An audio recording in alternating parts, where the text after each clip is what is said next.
All right, as many of you guys know, I'm always working on one of the Jeeps, and that's kind of just Jeep life, I guess. But I don't know, maybe 6 months ago, maybe a little more, not sure, because I'm always working on Jeep stuff. I purchased the American Adventure Lab Fender chop lights, and they're good lights. They look nice, and I know that I'm on. I think this is like their version 2.0, and it's supposedly they changed the lenses so they don't yellow out and look so terrible. But I chose the dark lens anyways because I have a white Jeep and with a black top and black flares, and it just looks better that way. So, but about 2 months after I did that swap, the driver side LED went out, and I contacted them via email. They wanted proof of purchase, which I took care of. That's not a big deal. And then they ended up shipping me out a light, and that's great. So I replaced it. No problem. And then a few months later, the passenger light went out. Okay. All right. Well, it's under warranty just like the other side. So in that time frame, though, I drove this truck out to Easter Jeep Safari and had a blast, and met some of the people from American Adventure Lab there at the vendor show. And I explained to them what was going on. They said, yeah, no problem, same process. And that's fine. But then they charged me shipping for a warranted part. And I will admit that I ended up looking at the Quake lights, because supposedly people have a lot better luck with the Quake lights. And the Quake lights are actually DOT approved, whereas the American Adventure Lab are not.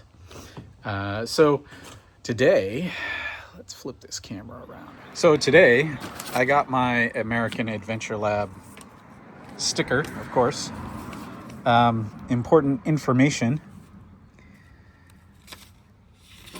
Shipping damage claims. They sure have a lot of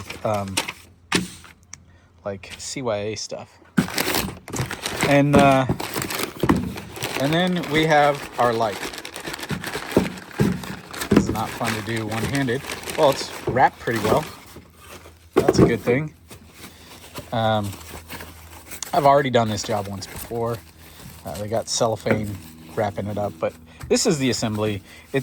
Actually what they do is they don't ship you a bracket with the light. Totally understandable.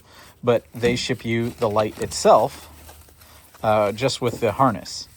And there we go. Nice and clean. Well, look at that. There's a dot number on that. So maybe they have DOT approval now, even though their website doesn't say they do. So that would be awesome, because that's one of my gripes is I want DOT approved. I don't want to get popped for something that shouldn't be done. So we got to remove this, and this is straightforward. We pop this guy out. We unbolt the bracket down here. We remove the assembly, and then we separate the light from the bracket, replace the light on the bracket with a new functioning one, and reassemble. It's actually really, really, really simple. So that's what we're gonna do. And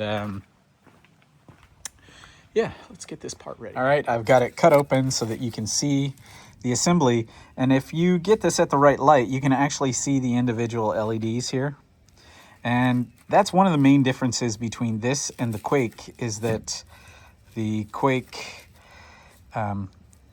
you can't see the individual LEDs, especially when it illuminates. It's just a nice, almost matches the factory halo of your factory headlights. But anyways, regardless, I've got what I need, and now I just need to disassemble and reassemble. So let's get that done. All right, so the tools that I need to get this job done is a T25, a 12 millimeter box end, and a 13 socket. Now these are what I need. I don't know what you need because I don't recall if I am using factory hardware here or if I supplied the hardware myself. I just don't remember, truthfully. It's been a while, and again, I've done so many different projects that I forget sometimes. So there you go. I don't know if that's factory or not, but regardless, T25, a 12 box in and a 13 mil socket. It doesn't have to be deep, and you can hand ratchet this or attack it any way you want. But those are the tools that I'm going to use. So now let's get this apart. All right, so it's pretty straightforward. We pop this fastener out, and you're probably going to see a lot of red, sandy stuff come out of this because my daughter loves mud puddles, even though I hate mud puddles. There we go. I hate them because of this exact scenario. And this stuff just gets everywhere. It literally gets everywhere. So, but you know, it's the things that we do for our children, right? She absolutely loves going through the mud puddles. So,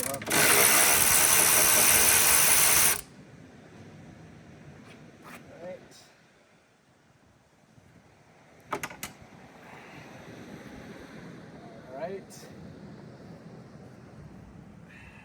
Oh, that's right. There's one more up here. Why do I always forget about that one? I don't know why I forget about it, but I do. So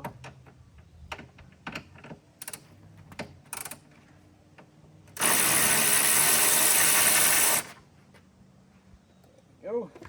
2 nuts. The bolt. Secondary bolt.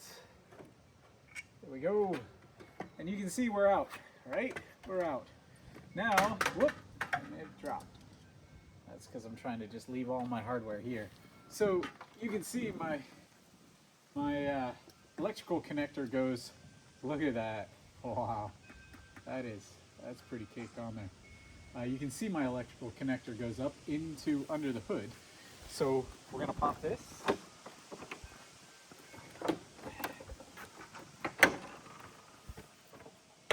Yes, I will pressure wash underneath my hood today. I will. And I believe my connector's right down here on the back side of this battery, but it's been a while. Again, it's been a while. And I think I'm wrong. Okay, this just got more interesting because the electrical connector is, oh boy. I got to remove the inner fender liner. So that's on me. That's not on you. Well, now I know why that wasn't working. This wire's separated. So you can see they do a step down from like a, I don't know, maybe this is an 18 gauge or a 20 gauge down to whatever the hell this stuff is. There's maybe 2 strands there. So that's why that light failed. It literally failed right there. So this is the running lights for my LP9 Pros. That goes back up here. I had to separate all that out. And so this is the bad light. And now I know why it's a bad light. So we're gonna separate the assembly from the bracket, clean the bracket up, and get it installed.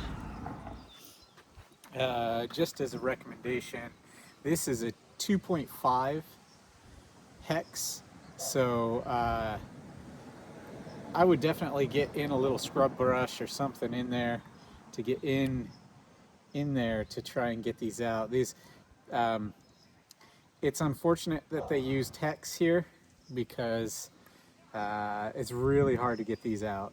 I fought the other one pretty hard, and I feel like I'm going to fight this one. I'm going to give it a little some probably some Croil to clean it out and hopefully lubricate it enough to be able to break that free. It feels like it's a 2.5. It could be a 3, but I'm not sure because these are so small, and the amount of torque that's necessary to break these free can also just strip them out. So it's a really poor design, in my opinion. Right, so here we are. You can see, maybe you can see in the video, but you can see a slight indent there, and what appears to be fresh paint because I had to grind these two off. I was able to get these two out, and I was using a 2.5 mil hex head. The bolt heads on these they were just frozen in place, so I ended up grinding them off. Had to repaint everything, had to go to the hardware store and get more. This is a 4 mil by 0.7 thread pitch, and it's a 10 mil depth. So it's 4 by 0.7 at 10 millimeter depth. That's the correct length at thread pitch and bolt size. So just for future reference, because I guarantee you that those that are having to do this job understand that, yep, that's where you're at. Because it's not the greatest design. But regardless, it's together and it's ready. And I've got to connect my wiring back into the harness for the parking lamp function of the Baja Design lights. My fog lights are here as well, so I'm going to pop those in today. So I'll have all my lights functioning again, which is a very important thing to me. I don't like things to not function. So, I mean, I can't understand people who just like leave lights on their dash knowing that something needs to be fixed. Anyways, let's zip this wiring together, and then I can get the bracket in place and up and mounted, and then loom the wiring behind and get the fender liner back on.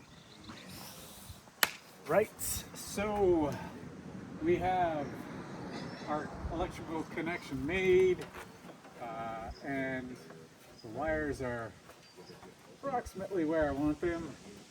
Just gotta make sure it stays up there. This one stays up there. And we get this up into place. And this is actually relatively simple, truthfully.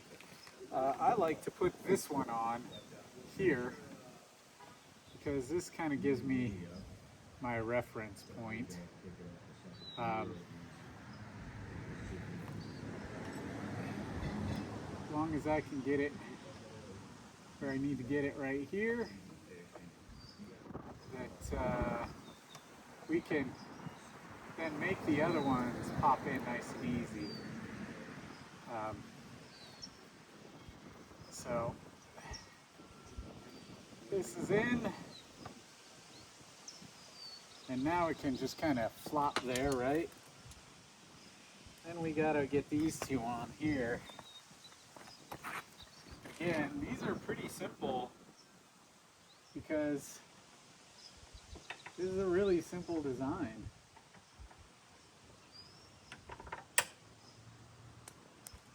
If I can stop dropping the hardware, everything would be great.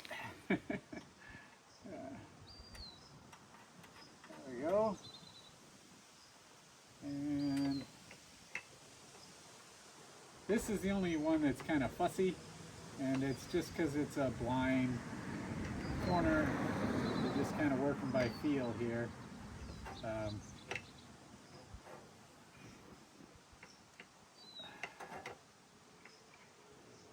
Doesn't help that the harness keeps getting in the way, but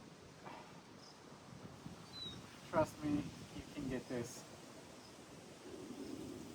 You just need to be able to feel it, that's all. It would be nice if I could feel it though. There we go. We're in. And tighten this up.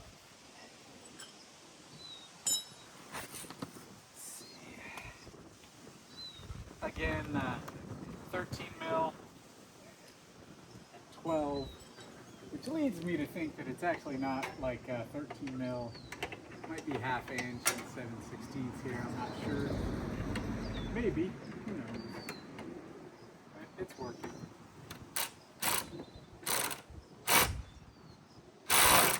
It would be nice if I could do this without dropping. Let's see. There we go.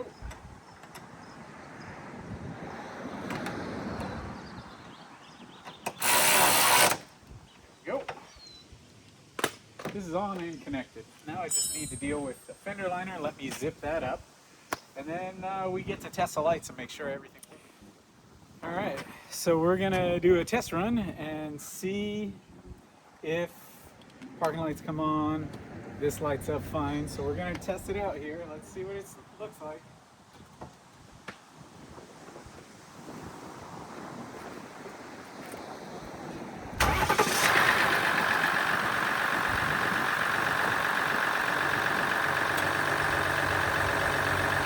Parking lights on, fully functional. You can see the individual LEDs versus this nice clean halo here. Really loud, it's cold start, sorry. Parking lights functioning, so we're good to go. That was a successful repair. And let me kill the engine real quick so we can, you can hear me and I'm not shouting.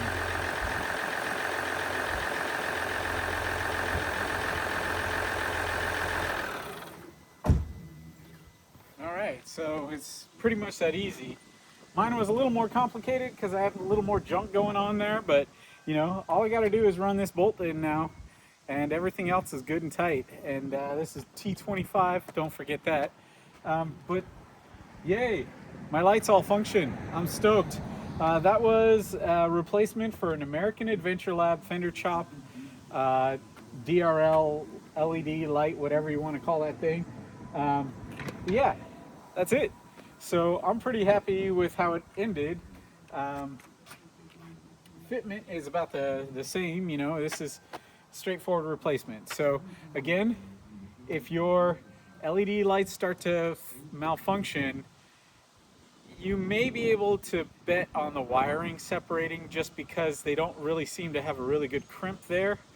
When they step down from what looks like a 18 or a 20 gauge wire down to like maybe a 24 gauge wire.